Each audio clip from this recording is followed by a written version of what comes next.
كتاب أنزلناه إليك مبارك ليدبروا آياته وليتذكر أولو الألباب. أعوذ بالله السميع العليم من الشيطان الرجيم. بسم الله الرحمن الرحيم. الحمد لله والصلاة والسلام على الحبيب المصطفى وعلى الآل والأصحاب.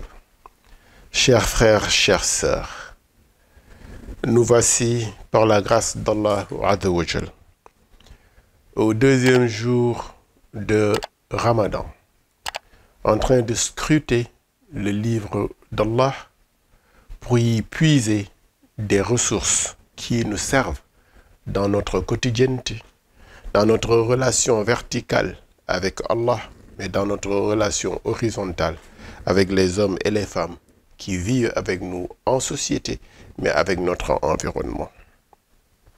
Aujourd'hui, nous vous proposons d'étudier le verset 187 de la sourate La Vache. Nous nous étions arrêtés l'année dernière au verset 186 de la sourate La Vache.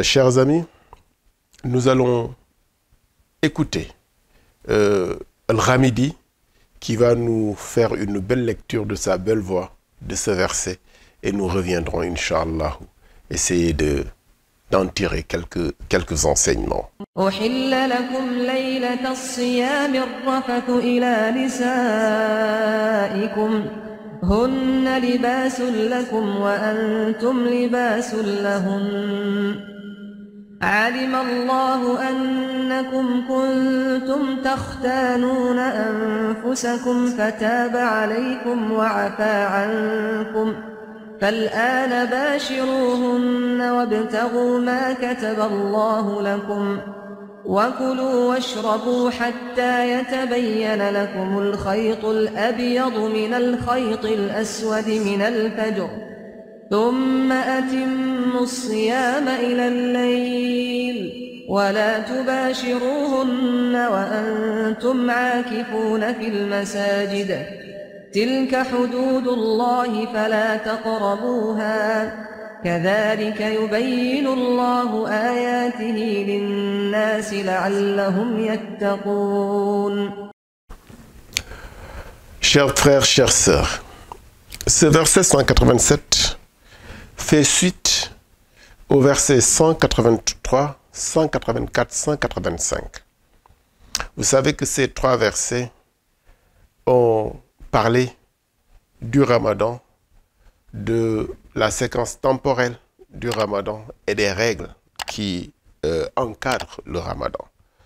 Le verset 183, dans le verset 183, Allah établit l'obligation de jeûner le mois de Ramadan, une obligation qui n'est pas une obligation nouvelle, mais une obligation qui est presque un héritage, c'est presque un legs qui nous suit, qui nous accompagne depuis la création de l'être humain jusqu'à la mission prophétique de Sayyidina Muhammad sallallahu alayhi wa alihi wa sahbihi, où Allah établit pour nous, comme il l'avait établi pour les autres, le jeûne du mois du Ramadan.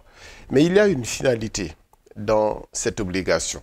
C'est pour cela que quand nous disons que c'est un legs, c'est un héritage, c'est quelque chose qui nous accompagne, parce que notre relation à Allah Azza wa Jal est une relation de connexion permanente. Cela doit être une relation de connexion permanente. Nous devons avoir toujours et partout la conscience pleine d'Allah Azza wa Jal. C'est ça le sens de taqwa. Et c'est ce que dit le Coran, la'allakum tattaqun. Si nous respectons les règles du Ramadan, dans son cadre temporel, dans les règles édictées par Allah Azza wa Jal, dans les recommandations du prophète Muhammad sallallahu alayhi wa alihi wa ashab, nous aurons comme résultat une connectivité presque permanente avec Allah Azza wa Jal, ce taqwa-là dont parle le verset 183, la'allakum tattaqun. Et le jeûne du mois du Ramadan, comme je l'ai rappelé tout de suite, c'est une obligation, mais c'est une obligation bien encadrée. S'il n'y avait pas un cadrage, nous aurions pu choisir le moment où on aurait commencé le jeûne. On aurait peut-être même choisi les moments les plus doux de l'année pour éviter les moments de chaleur, les moments de vent, etc. Allah Azza wa Jal a voulu que le jeûne du Ramadan respecte le mouvement de la vie, la dynamique de la vie et la rotation cyclique des saisons pour que l'humain puisse jeûner à toute saison, en saison de pluie comme en saison d'été, comme en saison de froid, comme en saison de soleil, comme en saison de etc. Parce qu'il y a ce cadrage temporel, un mois dans l'année, un mois qui se déplace selon les saisons, nous permet d'adorer Allah Azza wa Jal dans cette dynamique de changement, mais dans cette universalité de ces manifestations, de ces tajalliyat, de ces manifestations à travers les saisons. Nous ne pouvons pas jeûner au-delà du mois du Ramadan, sauf si c'est un jeûne surérogatoire, mais l'obligation, c'est le mois du Ramadan. On ne peut pas le faire moins du mois. Donc, on est obligé de jeûner les 30 jours ou les 29 jours. Nous ne pouvons pas faire moins, nous ne pouvons pas faire plus. Sinon, on serait sorti de ce cadre temporel. Allah Azza wa Jal, en établissant le cadre temporel, édicte aussi un certain nombre de règles. Mais, dans ce verset, il nous montre que le jeûne du Ramadan est allégé pour ceux qui n'ont pas les moyens ou ceux qui, physiquement, n'ont pas la force de respecter, autant qu'ils le désirent, autant qu'ils le veulent, ce mois du Ramadan. Il dit donc, le malade a une dérogation. Celui qui est en voyage, il a une dérogation. C'est ce qu'il dit dans le verset 184. Mais cette dérogation n'est pas une dérogation ad vitam aeternam. Ce n'est pas une dérogation absolue pour toujours. C'est une dérogation temporaire, le temps que son excuse soit levée. Le temps qu'il recouvre la santé, le temps qu'il retourne à sa patrie chez lui pour pouvoir payer les jours qu'il n'a pas pu jeûner dans ce cadre temporaire, dans cette obligation de jeûne du Ramadan. L'autre élément, dans le verset 185, c'est celui qui est faible physiquement, celui qui a l'âge qui fait qu'il ne peut plus supporter le jeûne, celui qui a une maladie chronique qui l'empêche de pouvoir faire le jeûne dans les obligations émises par Allah Azza wa Jal et enseignées par Habib Mustafa sallallahu alayhi wa sallam. Celui-là, il a une compensation. C'est ce que dit le verset 185. Il a une compensation.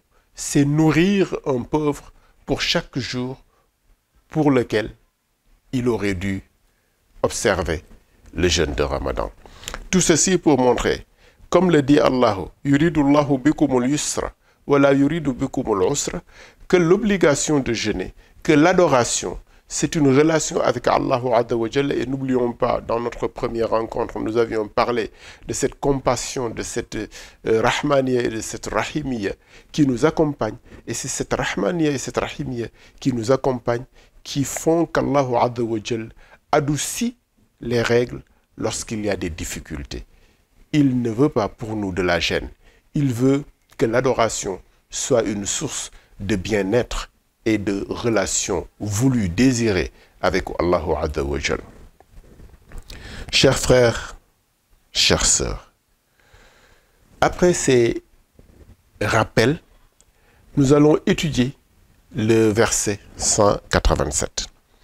Le verset 187 dit ceci, je m'en vais vous lire la traduction. Cohabitez donc avec elle cherchez ce qu'Allah a prescrit en votre faveur, mangez et buvez jusqu'à ce que se distingue pour vous le fil blanc de l'aube du fil noir de la nuit, puis accomplissez le jeûne jusqu'à la nuit. Mais ne cohabitez pas,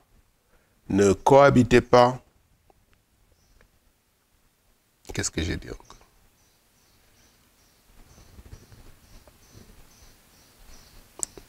Mais ne cohabitez pas avec elle pendant que vous êtes en retraite rituelle dans les mosquées. Voilà les lois d'Allah. Ne vous en approchez donc pas. C'est ainsi qu'Allah expose aux hommes ses enseignements afin qu'ils deviennent pieux. Chers frères, chères sœurs, ce verset établit une permission d'avoir le commerce charnel au sein du couple pendant la nuit du Ramadan.